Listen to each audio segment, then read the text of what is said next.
Ito ang Tinig ng Pag-asa, isang palatuntunan sa radyo na nagsasabing si Jesus ay muling darating, tiyak na darating, at malapit nang dumating. Kaya kaibigan, kumandatan siya sa lubungin.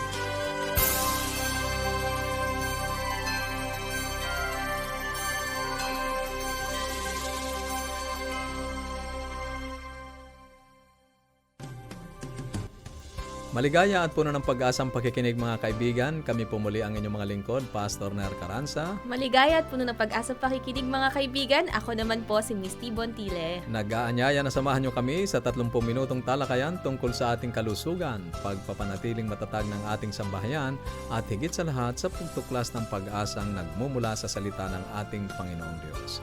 Binabati natin ang ilan sa ating mga tagapakinig, lalong-lalo na po si Jocelyn Ralios Barbosa mula po sa Mangaldan, Pangasinan. Malayo ito, Miss Malayo, galing sa norte ito. Nagpapasalamat kami sa inyo pong patuloy na pagsubaybay, ganun din po sa mga nanonood sa atin sa atin pong Facebook Live. Facebook Live. Misty? Yes, at nais po namin kayo padalhan ng mga aklat at aralin sa Biblia, at kung meron po kayong mga katanungan o ano man po ang inyong gustong iparating sa amin, tumawag lang po at mag-text sa 0917-5643-777, 0917-5643-777 at 0919-0001-777, 0919-0001-777, at pwede rin po kayong tumawag ng libre sa ating toll-free number 1-800-132-20196, 1-800-132-20196, at pwede po kayong magmensahe sa ating Facebook page, facebook.com/AWR Luzon, Philippines, at mag-email din po kayo sa amin sa connect@adventist.ph. Patuloy po naming ipinamamahagi ang magagandang aklat na narito po sa amin, ang Ten Commandments, Twice Remove, ganon din po ang aralin sa Biblia na Explore, at ang atin pong Hope Beyond Tomorrow. At ito po ay mapapa sa inyo. Ipapadala lamang po ninyo ang inyong mga kompletong pangalan at address sa mga numerong binanggit namin at makikita nyo po sa screen. Sa atin naman pong pagpapatuloy ng ating palatuntunan ngayong hapon sa buhay pamilya, makakasama pa rin natin si Sir Ray Cadapan upang kanya pong talakayin ang ikalawang bahagi ng 10 kautusan para sa mga magulang. Yan. Subaybayan po ninyo sa ating bahaging buhay pamilya. At sa pag-aaral naman po ng salita ng Diyos, ipagpapatuloy po natin ang serye sa pag-aaral sa Apokalipsis ngayon. Sa paksang ang kordero sa gitna ng mga hayop na ipagkakalob po sa atin ng ating Stewardship Director ng NPUC ng North Philippine Union Conference, walang iba po kundi si Pastor Modesto Adap. Dadako na po tayo sa ating buhay pamilya. Purihin ang Panginoong Diyos sa araw na ito, mga minamahal na mga magulang, mga kaibigan, sa ating pong pagpapatuloy. Sa nakaraan po ay ating tinalakay ang 10 utos para matulungan tayo maging mabuting mga magulang upang gabayan ang ating pong mga anak. Ating pong re-reviewin, una, turuan sila gamit ang salita ng Panginoon. Ikalawa, sabihin sa kanila ang tama at mali. Ikatatlo, ituring sila na kaloob mula sa Panginoon. Gabayan sila sa makadiyos na paraan. Ikalima, disiplinahin sila. At ngayon, ang ika-6 po, mahalin sila ng walang kondisyon. Ayon po sa Lucas Kapitulo 15, talatang 11 hanggang 32. Mahalin sila ng walang kondisyon. Sapagkat, ano po ang sabi ng kasabihan? The love of a family is life's what? Greatest blessings, ang wika po sa atin. Ika-7, huwag silang imungkay sa galit. Ayon po sa aklat ng Ephesians chapter 6 verse 4, huwag imungkahi sa galit. Kuminsan tayo, mga magulang, kuminsan may kakulitan din tayo, di ba? Kapag ang ating mga anak ay kinukulit natin, ano ang nangyayari? Nagagalit sila sa atin, di po ba? Ika-8, ano po? Ipag-impok ang kanilang respeto sa pamamagitan ng halimbawa. Ito na naman po ang wika sa atin. Magandang modelo dapat tayo ayon sa unang Timoteo 3:4. Ika-siyam, ano po? Magkaloob para sa kanilang pisikal na pangangailangan. Pisikal na pangangailangan. Mahalaga po yan ayon sa 1 Timothy 1:5. At ang ika-10, mga minamahal na mga magulang, mga kaibigan, ipasa ang inyong pananampalataya sa kanila. 2 Timothy 1:5.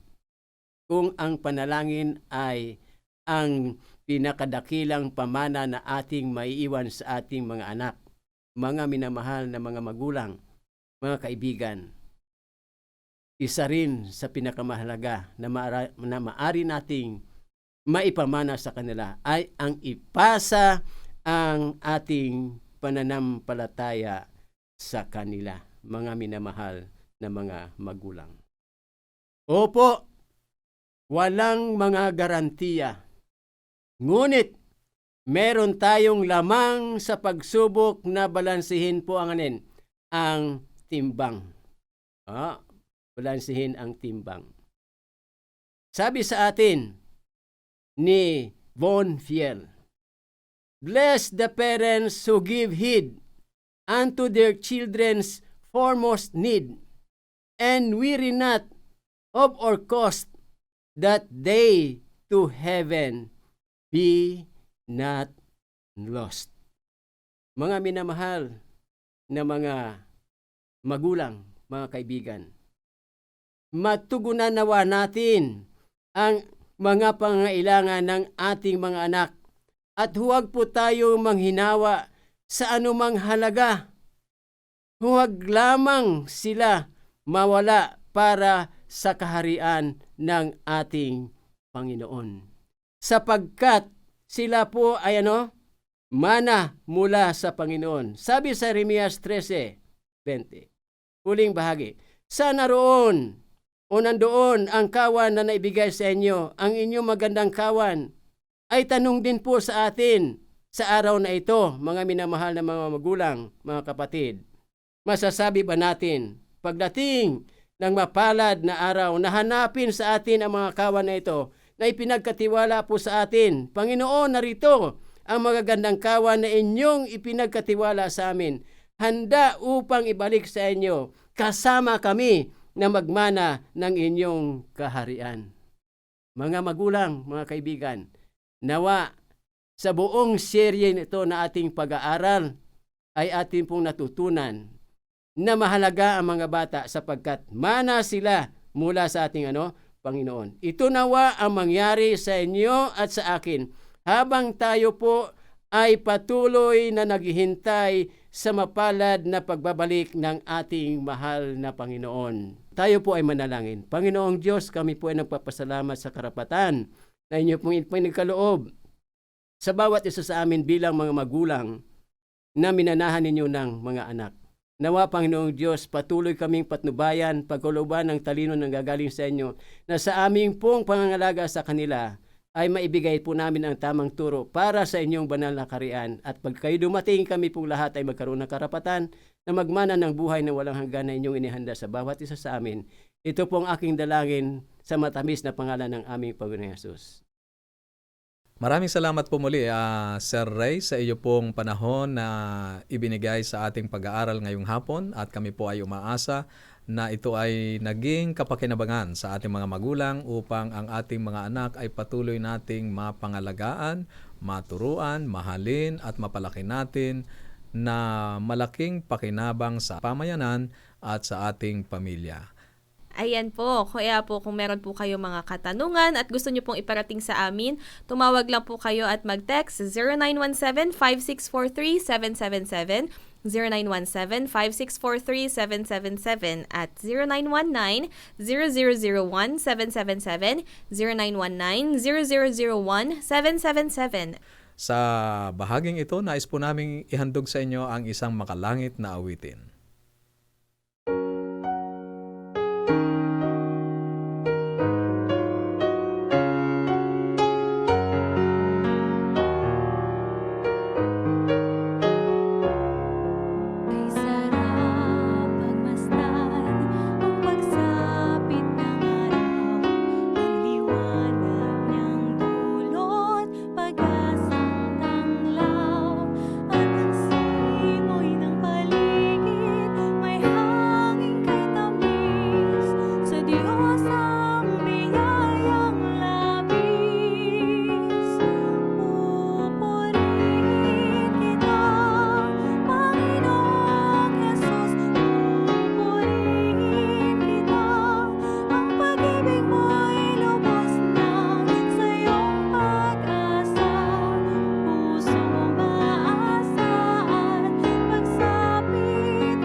Ayan, so maraming salamat po sa napakagandang awitin na i-share sa atin ng ating kapatid. Ngayon naman po ay dadako na po tayo sa pag-aaral ng salita ng Diyos na ipagkakalob po sa atin ng ating NPUC Stewardship Director, Pastor Modesto Adap. Magandang araw po, ginigiliw ng mga tagapakinig. Ikinagagalak ko po ang inyong patuloy na pagsubaybay sa Tinig ng Pag-asa, ang palatuntunang tunay na nagdadala ng pag-asa sa sangkatauhan. Ang atin pong paksa ngayon ay pinamagatang ang kordero sa gitna ng mga hayop. Ito po ay ayon sa pangitain ni Juan. Si Juan, sang-ayon sa kanyang pangitain na nakatala sa Apokalipsis Kabanatang 5 ay nagsalaysay na nakita niya sa kanang kamay ng nakaupo sa trono ang isang aklat na may sulat sa loob at sa likod na tinatakan ng 7 tatak. Nakita din niya na walang matagpo ang karapat dapat magbukas ng aklat. Kaya si Juan ay umiyak ng mainam. Ngunit sinabi sa kanya ng isa sa matanda, "Huwag kang umiyak, narito ang leon sa angkan ni Huda, ang ugat ni David ay nagtagumpay upang magbukas ng aklat at ng 7 tatak nito." Gayunman, nang si Juan ay lumingon upang tumingin sa leon mula sa angkan ng Huda, nakita niya ang isang kordero na wari ay pinatay na nakatayo sa gitna ng luklukan. Siya ay pinatay, ngunit ngayon siya ay nakatayo, nagwagi, na pagtagumpayan ang kamatayan at bumangon mula sa libingan. Kung ating matamang susundan ang tungkol sa kordero, ito ay dinigma. Sinasabi sa Apokalipsis 17:14, ang hayop at ang 10 mga hari ng sanlibutan ay nagsama-sama upang makipagdigma sa kordero. Ano ang pagkakataon ng kordero upang manaig laban sa 10 hari? Ang sagot ay matatagpuan sa pagtatapos ng talata na ang wika, "At sila'y dadaigin ng kordero, sapagkat siya'y Panginoon ng mga Panginoon at Hari ng mga hari, at ang mga kasama niya na mga tinawag at mga pili at mga tapat ay nananaig din." Sino ang kordero? Maliwanag naman na ang kordero ay si Jesus. Ngunit, sino si Jesus? Siya ay mula sa angkan o anak ni David. Nagmula siya sa linya ng sangkatauhan na angkan ni David. Ngunit si Jesus ay lumakad ng isang hakbang nang sabihin niya, "Akong si Jesus ay nagsugo ng aking anghel upang sa inyo'y magpatutuo ng mga bagay na ito at sa mga iglesia. Ako ang ugat at ang supling ni David, ang maningning na tala sa umaga." Ang kordero ay si Jesus, ang angkan ni David, sapagkat siya ay nagmula sa linya ni David. Kung ganon, siya ay tao. Ngunit siya rin ay ugat ni David, sapagkat si David ay nagmula sa kanya. Si Jesus ay Diyos. Nilikha niya ang tao sa makatwid, ganon din si David. Ang Diyos na gumawa sa tao ay siya ring Diyos na nagkatawang tao at namatay bilang kordero ng Diyos para sa mga kasalanan ng sanlibutan. Sa pagpapatuloy, sinabi mismo ni Jesus, "Ako ang una at ang huli." Apokalipsis 1:17. Natatandaan ba ninyo kung gaano karaming beses sumipi ang aklat ng Apokalipsis sa Lumang Tipan? Mahigit 6 na raang ulit. Narito ang isa sa maraming sinipi mula doon. Isinulat ng propeta Isaias. Ganito ang sabi ng Panginoon ng Hari ng Israel at ng kanyang manunubos na Panginoon ng mga hukbo. "Ako ang una at ako ang huli, at liban sa akin ay walang Diyos." Isaias 44:6. Si Jesus ang Panginoon, makapangyarihan sa lahat. Ito ay lalong makabuluhan sapagkat ang salitang Panginoon ay nasa malalaking titik lahat. Sa Bagong International Version, isinalin nito ang hindi masambit na Hebreyong pangalan ng Diyos, YHVH. Ayon sa tradisyon ng mga Hudyo, isang malaking kasalanan kung babanggitin ang pangalan ng Diyos, kaya ginamit nila ang mga hindi mabanggit na mga titik na lahat ay mga katinig, YHVH. Walang mga patinig. Subukang sabihin ang YHVH. Imposible, di ba? Ang mga Masorites na mula ika-6 hanggang ika-10 siglo ay gumawa upang kopyahin ang orihinal na teksto ng Hebreyong Biblia. Nais nilang isulat ang pangalan sa isang malinaw na paraan. Ginamitan nila ang mga bokabularyong Hebreyo ng ibang pangalan para sa Diyos, si Adonai, upang ipasok sa pangalang YHWH. Nakuha ang artipisyal na pangalang Jehovah. Ang Jehovah ay isang pangalang hindi kailanman umiiral. Ito ay nabuo sa isang pagtatangka upang mabanggit ang hindi nababanggit na pangalan ng Diyos. Si Jesus ay ang makapangyarihan Diyos ng lumang tipan. Siya si Jehovah. Hindi nagtagal na ang tao ay nahulog sa kasalanan kaysa nang ipinaalam ng Diyos kina Adan at Eva ang tungkol sa kanyang layunin na tubusin ang sangkatauhan sa pamamagitan ng misteryo at himala ng pagkakatawang tao ng anak ng Diyos sa Genesis 3:15. At papag-aalitin ko ikaw at ang babae at ang iyong binhi at ang kaniyang binhi. Ito ang dudurog ng iyong ulo at ikaw ang dudurog ng kaniyang sakong. Ang dakilang layuning ito ng pag-ibig ng Diyos ay ibinigay sa pintuan ng Eden at pagkatapos ay inulit-ulit halos ng lahat ng mga patriarka at propeta.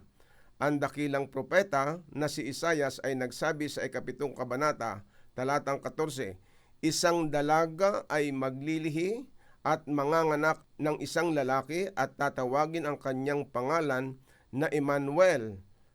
Ang salitang Emmanuel ay nangangahulugang sumaatin ang Diyos.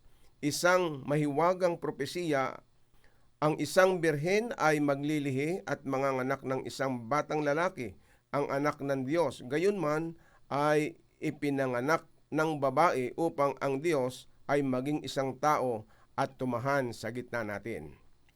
Ipinahayag ni Lucas ang kapanapanabik na katuparan ng propesiyang ito sa Lucas ng kanyang sabihin.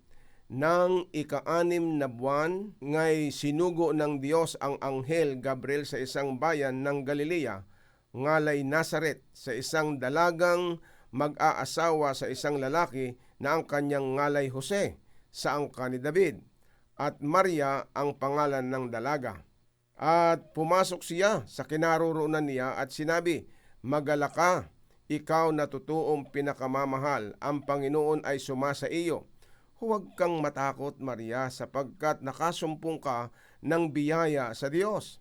At narito, maglilihi ka sa iyong tiyan at manganganak ka ng isang lalaki at tatawagin mo ang kanyang pangalan na Jesus. Siya'y magiging dakila at tatawaging anak ng kataas-taasan." At sinabi ni Maria sa anghel, "Paanong mangyayari ito sa akin ay hindi ako nakakilala ng lalaki?" At sumagot ang anghel at sinabi sa kanya, "Bababa sa iyo ang Espiritu Santo at nililiman ka ng kapangyarihan ng kataas-taasan. Kaya naman, ang banal na bagay na ipanganganak ay tatawaging anak ng Diyos." Lucas 1:26 at hanggang 35. Isang misteryo, isang dakilang katotohanan, hindi may lalarawan. Pag-ibig ang nagbuo at isinakatuparan ang panukala kung saan ang kadiyusan ay naiugnay sa sangkatauhan upang iligtas ang isang lahing nagkasala. Gaano kahangahangang katotohanan na ang isang mapagpakumbabang babae, isang pangkaraniwang nilalang, hindi inalintana ang kanyang napakalaking gagampanang posisyon sa kasaysayan ng sanlibutan at sa plano ng kaligtasan. Ay nilapitan ni Gabriel na dala ang balitang siya ay mahimalang magsisilang sa anak ng Diyos, ang Emmanuel, na kung liliwanagin ang kahulugan ay ang Diyos ay sumasa atin. At higit pang kahangahanga kung maunawaan natin na ang lahat ng ito ay mangyayari upang ang Diyos ay maging tao at mabayaran ang bunga ng ating kasalanan. Iniahon tayo mula sa hukay ng kapahamakan at tinubos tayo para sa buhay na walang hanggan. Si Jesus ay tunay na tao. Kung mapagmumuni-muni natin si Jesus sa kanyang pagkatao, Kahit na kaunting sandali, sa palagay ko, makakatulong ito sa atin upang sikaping mas mapalapit tayo sa Kanya. Iyon ang dahilan kung bakit gusto kong pag-usapan natin ito. Kadalasan ay nakikita natin siya na malayo, hiwalay mula sa atin, hindi ganap na nakakaunawa ng ating kalagayan. Si Jesus ay isang tao. Marami sa mga larawan na nakikita natin tungkol sa Kanya ay mayroong pabilog na liwanag sa Kanyang ulo at binibihisan siya ng mga damit na kakaiba mula sa karamihan. Kaya kung pagbabasihan ang nakalarawan, ang mga Hudyo ay mapipilitang maniwala na siya ay isang superhuman o Diyos. Tinawag niya ang kanyang sarili na anak ng Diyos, ngunit tinawag din niya ang sarili na anak ng tao. Siya ay ganap na Diyos at ganap na tao sa parehong panahon. Ito ay lampas sa ating kakayahang maunawaan, ngunit hindi lampas sa ating kakayahang maniwala at tanggapin. Siya, sa lahat ng anyo ng tao, isang tao. Katulad siya ng kahit na sinong tao. Sinabi ng Biblia, siya'y tumubo sa harap niya na gaya ng sariwang pananim at gaya ng ugat sa tuyong lupa, walang anyo o kagandahan man. At pagka ating minamasdan siya, ay walang kagandahan na mananais tayo sa kanya. Ang wika sa Isaiah 53:2. Sa ibang salita, siya ay talagang tao sa lahat ng paraan. Kung makikita mo siyang naglalakad na kasama ng kanyang mga alagad, hindi mo malalamang siya ang anak ng Diyos malibang ipahayag ito ng Ama sa iyo. Sa Hebreo 2:14, 17 hanggang 18, ay mababasa ang ganito, dahil sa ang mga anak ay mga may bahagi sa laman at dugo, siya na may gayon ding nakabahagi sa mga ito. Kaya't nararapat sa kanya na sa lahat ng mga bagay ay matulad sa kanyang mga kapatid, upang maging isang dakilang saserdoting maawain at tapat sa mga bagay na nauukol sa Diyos, upang gumawa ng pampalubag loob patungkol sa mga kasalanan ng bayan. Palibhas ay nagbata siya sa pagkakatukso, siya ay nakasasaklulo sa mga tinutukso. At sa Hebreo 4:15 ay sinabi, sapagkat tayo ay walang isang dakilang saserdote na hindi maaaring mahabag sa ating kahinaan, kundi isa na tinukso sa lahat ng mga paraan, gaya rin naman natin, gayon may walang kasalanan. Nangangahulugan ito na kinailangan niyang isa-isang tabi ang kanyang kapangyarihan bilang Diyos upang labanan ang tukso bilang tao at patunayan ang tao sa kabuuan sa katotohanan ay maaaring sundin ang utos ng Diyos. Ang tanong ay, paano siya matutukso na kagaya natin? Siya ay ipinanganak na banal, tayo ay ipinanganak na makasalanan. Sasagutin natin ang mga katanong ito sa susunod na pag-aaral natin. Katulad po ng aking sinabi, sasagutin natin sa susunod ang katanungan ito.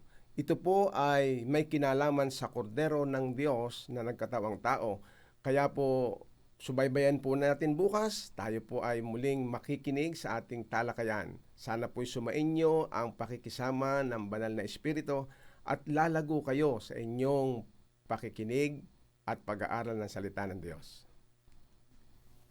Maraming salamat Pastor Modesto Adaps sa pagpapasimula ng isa na namang bagong paksa na atin pong tinalakay ngayon, at natutunan natin na ang kordero ng Apokalipsis na siyang may karapatang makapagbukas ng aklat na natatatakan ay walang iba kundi ang ating Panginoong Hesus. Siya rin ang leon mula sa angkan ng Huda, ang ugat ni David. Sa ganitong isipan, sinasabi lamang nito sa atin na si Jesus ay magkakatawang tao at ang linya ng kanyang lahi ay si David. At sa kalagayang iyon ay siya ay talagang naging tunay na tao. Pangalawa, bagamat siya ay nagkatawang tao, malinaw pa ring ipinahahayag sa atin ang kasulatan na siya ay tunay na Diyos. Siya ang Alpha at Omega, ang una at huli. Ang ibig sabihin ay Diyos na walang pinagmulan at Diyos na walang hanggan.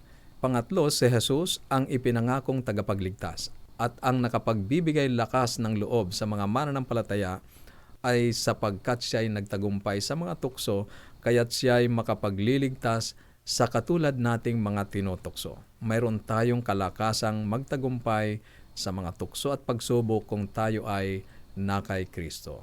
Kaya kung kayo po ay may mga katanungan o anuman po ang nais ninyong iparating sa amin, Tumawag lang po at mag-text sa 0917-5643777, 0917-5643777 at 0919-0001777, 0919-0001777 at tumawag po kayo ng libre sa amin sa 1-800-132-20196, 1-800-132-20196 at mag-message po kayo sa aming Facebook page, facebook.com/AWR Luzon, Philippines at mag-email sa connect@adventist.ph. bukas po ay pagpapatuloy pa rin natin ang pag-aaral tungkol sa buhay ng ating Panginoong Hesukristo. At para po sa ating pansamantalang paghihiwa-hiwalay, baunin natin ang salita ng ating Panginoong Diyos sa Apokalipsis, Kabanatang 22, Talatang 20, ang nagpapatotoo sa mga bagay na ito ay nagsasabi, "Oo, darating ako." At habang inantay natin ang kanyang pagdating, panghawakan po natin ang kanyang salita sa Isaiah 59:1. Narito, ang kamay ng Panginoon ay hindi maikli na di makapagligtas, ni hindi mahina ang kanyang pandinig na ito'y hindi makarinig. Salamat po sa inyong pakikinig.